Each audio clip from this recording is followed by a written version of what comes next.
花样。这样。65-year-old lady cranking that thing out. That stone probably weighs about 250 pounds, 300 pounds. That would be a great project for, got some photo bummers there, or video bummers.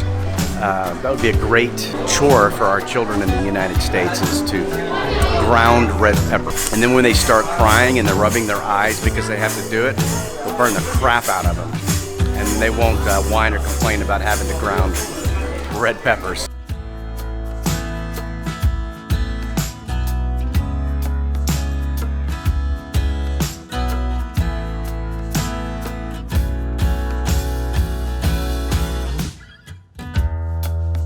Hey guys, this is Patrick Freeman here in Chongqing, China. Today is February 13th.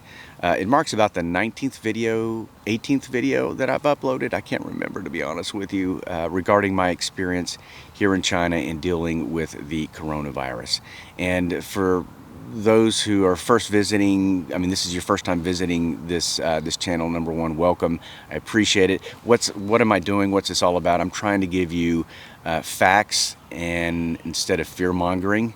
That you can use to help make the right decisions during this this virus and this outbreak, but also just a diary, you know, kind of giving you an insight to my feelings, what I'm dealing with, and also information that I'm gathering over here that you may not have access to in the West. Just making it something that will educate you, inform you as to what's going on over here in China. Before I get started, I want to get into thanking some individuals, doing some shout outs, and I don't think I've done that before, but there's a couple of people I want to thank, and I will tell you I could spend all day thanking people because I've had so many people reach out to me, email, texting, comment section, and YouTube. Like I said, I would be spending all day doing it, and I'll probably do this 2 or 3 people a day just to let you know that I appreciate you, I hear you, and to recognize you for your efforts. The first person I want to thank is Molly Marie Robin. She is out of Oregon.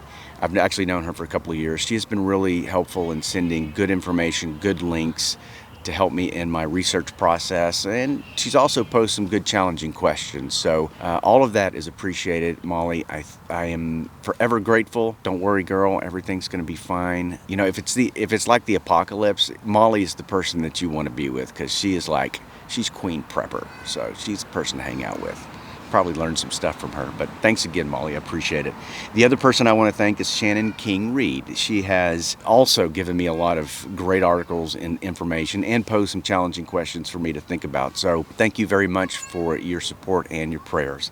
The last person I want to thank is Kiki Lee Warren. She answered a plea that I had posed a couple of videos ago. Long story short, this lady saw a need and she has made a donation to an organization that is going to get supplies, medical supplies, to Wuhan because they are in desperate need of it. So Kiki, thank you for doing that. Thank you for taking ownership of it. Thank you for seeing the need and filling it. So kudos to you.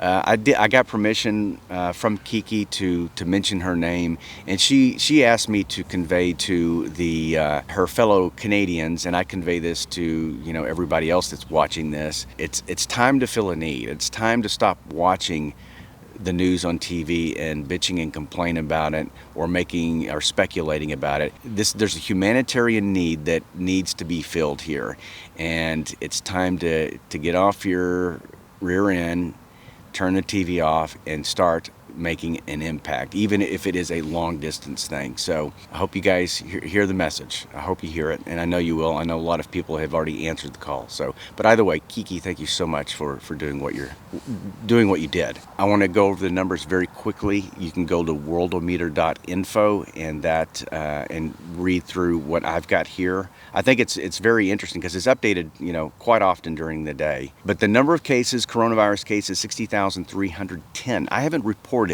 for 3 days. From yesterday, it's gone up about 15,000 cases. So it's getting bad, guys. It's not time to panic. It's not time to speculate. It's time to do something. And it's time to be prepared. Number of deaths, 1,368. Number recovered, 5,963. February 11th, there was 45,000 cases. February 12th, 60,280,000.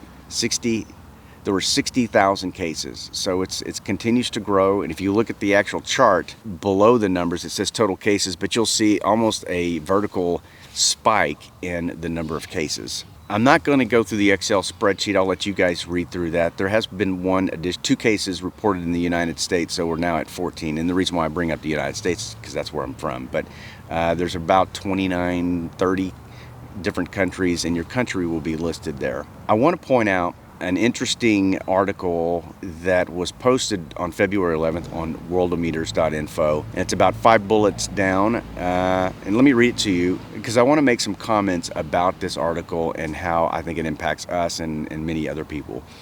It says a building's piping system is being investigated as a potential cause of airborne transmission via feces in Hong Kong after the 42nd case, who lives 10 stories below the 12th confirmed case, was confirmed on February 10th. Some of the vents might not have been properly blocked, allowing the virus to be transported to other flats. Still unsure about the exact route of transmission, in parentheses, it says it could be the usual droplet transmission, but there is the environmental factor. Authorities have evacuated the building. So you have an individual that caught the virus as a result from the person that lived at 12 stories up. Now, they're still researching this, so we don't know exactly how they got it. So they're speculating that it could have possibly gone down the sewage lines and then, I guess, wafted up through their apartment and that they got it.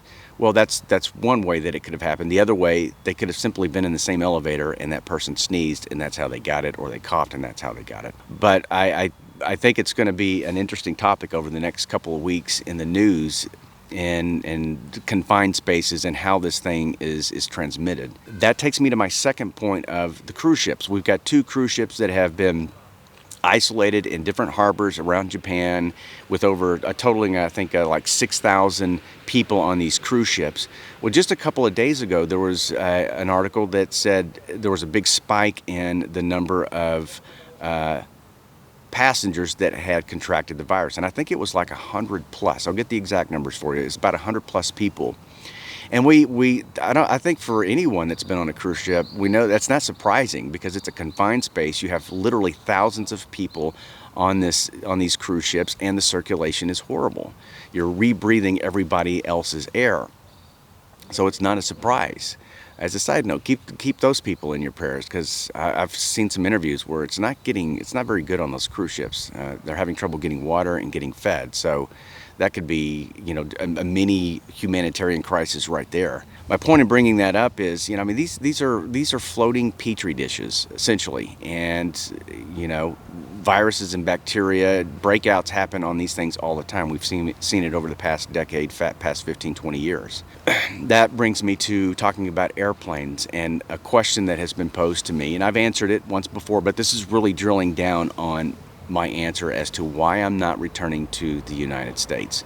First and foremost, I'm not returning because I've got a girlfriend, Tsui Tsui, her son, Guo, and her parents. And I believe we are in this thing together. I love them very much, and I just feel it would not be the right thing to leave them. I need them, and they need me, and we're going to hunker down, and we're going to make it through this. If I were single, would I come back? I probably wouldn't, and I'll tell you why.